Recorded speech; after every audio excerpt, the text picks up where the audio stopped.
নমস্কার বন্ধুরা, নীলগোপাল একাডেমির পক্ষ থেকে আপনাদের স্বাগত জানাই। আরও একটি গুরুত্বপূর্ণ আপডেট নিয়ে আমি আপনাদের সামনে হাজির হয়েছি। বন্ধুরা, আজকের ভিডিওতে আইসিটি কম্পিউটার শিক্ষক ফার্স্ট পেজ থেকে ফিফথ পেজের পে স্লিপ কিভাবে ডাউনলোড করবেন তার সম্পূর্ণ পদ্ধতি আজকের ভিডিওতে বিস্তারিত আলোচনা করব। বন্ধুরা, এই পে স্লিপ কিন্তু অনেক ক্ষেত্রেই কাজে লাগে। যেমন ধরুন, আপনার ব্যাংকের অ্যাকাউন্টে যে টাকা ক্রেডিট হয়, প্রতি মাসে আপনার স্যালারি ক্রেডিট হয়, তো সেই অ্যাকাউন্টটিকে স্যালারি অ্যাকাউন্ট করতে গেলেও এই পে স্লিপের প্রয়োজন।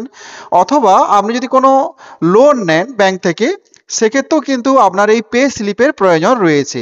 তো এই পে স্লিপ কিভাবে আপনি ডাউনলোড করবেন তার সম্পূর্ণ পদ্ধতি আজকের ভিডিওতে আলোচনা করব। সো বন্ধুরা, ভিডিওটি শুরু থেকে শেষ পর্যন্ত স্কিপ না করে অবশ্যই দেখবেন। আর ভিডিও শুরু করার আগে আপনাদের ছোট্ট একটি রিকোয়েস্ট, আপনি যদি আমার চ্যানেল নতুন এসে থাকেন তাহলে অবশ্যই চ্যানেল সাবস্ক্রাইব করুন, পাশে দেওয়া বেল আইকনে ক্লিক করতে ভুলবেন না পরবর্তী নতুন ভিডিও নোটিফিকেশন পাওয়ার জন্য।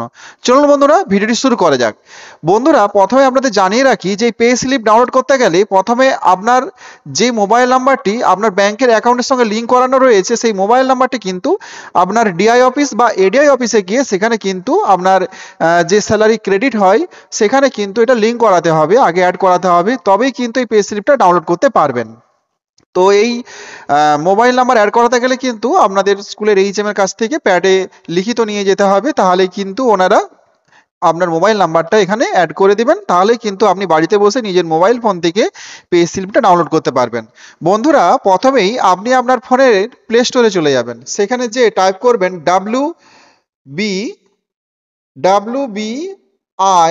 WBIFMS, এটা লিখে সার্চ করবেন। সার্চ করার পর বন্ধুরা, এই অ্যাপসটা আপনাদের ডাউনলোড করতে হবে। এখানে দেখতে পাচ্ছেন এটা ওপেন দেখাচ্ছে, অর্থাৎ এই অ্যাপসটি আমি ডাউনলোড করে রেখেছি। তো আপনারাও এটা ডাউনলোড করে ইনস্টল করে নেবেন। তো ইনস্টল করে নেওয়ার পর বন্ধুরা, এরপরে আপনারা অ্যাপসটিকে ওপেন করে নেবেন। ওপেন করে নেওয়ার পর এখানে দেখুন, এই যে লগ ইন অ্যাজ পাবলিক এই যে অপশানটা রয়েছে, এই অপশানটাতে আপনারা ক্লিক করবেন।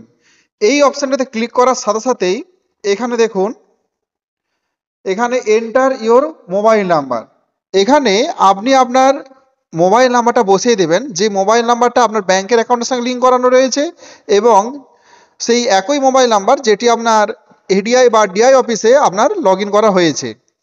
তো সেই মোবাইল নাম্বারটা এখানে বসাবেন। বসানোর পরে এখানে দেখুন, এই যে রিকোয়েস্ট ওটিপি রয়েছে, এখানে ক্লিক করবেন। এরপরে আপনার মোবাইলে একটা ওটিপি যাবে, সেই ওটিপিটা আপনাকে এখানে দিতে হবে। এরপরে ওটিপিটি এখানে দেবেন, দিয়ে ভেরিফাই ক্লিক করে দিবেন। ভেরিফাই ক্লিক করার সাথে সাথেই আরেকটি নতুন ওয়েব পেজ কিন্তু ওপেন হবে। তার আগে দেখুন এখানে থ্যাংক ইউ যেটা ওকে অপশান আসছে, এই ওকে অপশানটা ক্লিক করে দিবেন। ওকে অপশানে ক্লিক করার সাথে সাথেই দেখুন এইরকম আরেকটি নতুন পেজ ওপেন হয়ে যাবে। তো বন্ধুরা, এখানে এই যে দেখুন, এই যে অপশানটা রয়েছে, এই অপশানটায় আপনাদের কিন্তু ক্লিক করতে হবে। বন্ধুরা, এবার দেখুন আরেকটি নতুন ওয়েব পেজ ওপেন হয়ে গেছে। তো এখানে প্রথমে এখানে আপনার স্যালারি ইয়ার 2025 এটা সিলেক্ট করে নেবেন, মানে আপনি যে বছর চাইছেন, এখানে 2024 এবং 2025 এই 2 বছরেরই কিন্তু পে স্লিপ ডাউনলোড করা যাবে। এরপরে এখানে এমপ্লয়ি আইডিটা বসিয়ে দেবেন। এমপ্লয়ি আইডি বলতে আপনি যে আইডিটা দিয়ে আপনি প্রতি মাসে প্রেজেন্ট দেন, সেই আইডি নাম্বারটা এখানে বসিয়ে দেবেন। ডাব্লু দিয়ে শুরু হয় যে আইডিটা, সেইটা বসাবেন। এরপরে আপনি কোন মাসের বিলটা ডাউনলোড করতে চাইছেন এখানে সেটা সিলেক্ট করে নেবেন। করার পরে রেজিস্টার মোবাইল নাম্বারটা এখানে বসাবেন। বসানোর পরে এখানে দেখুন জেনারেট ওটিপি, এখানে ক্লিক করবেন। করার সাথে সাথে আপনার মোবাইলে একটা ওটিপি যাবে। বন্ধুরা, ওটিপিটা দিয়ে এই সার্চ অপশানটায় আপনি ক্লিক করার সাথে সাথে এইরকম আর একটা পেজ আপনি দেখতে পাবেন। প্রথমে আপনার এখানে এমপ্লয়ি নম্বরটা দেখতে পাবেন, তারপরে আপনার নামটা দেখতে পাবেন, এবং স্যালারি মান্থ আমি মে সিলেক্ট করেছি, আর স্যালারি ইয়ার 2025 সেটা দেখতে পাবেন। এরপরে যে ডাউনলোড বলে যে অপশানটা রয়েছে, এই ডাউনলোডে আপনাকে ক্লিক করতে হবে।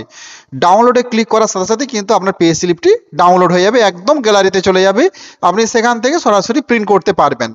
বন্ধুরা, এই সহজ পদ্ধতিতে আপনারা আপনাদের নিজেদের মোবাইল ফোন দিয়ে কিন্তু পে স্লিপ ডাউনলোড করতে পারবেন। সো বন্ধুরা, আজ এই পর্যন্তই। দেখা হয় পরবর্তী নতুন কোনো ভিডিওতে নতুন কোনো টপিক নিয়ে। ততক্ষণ আপনারা প্রত্যেকে ভালো থাকুন, সুস্থ থাকুন। Best of luck.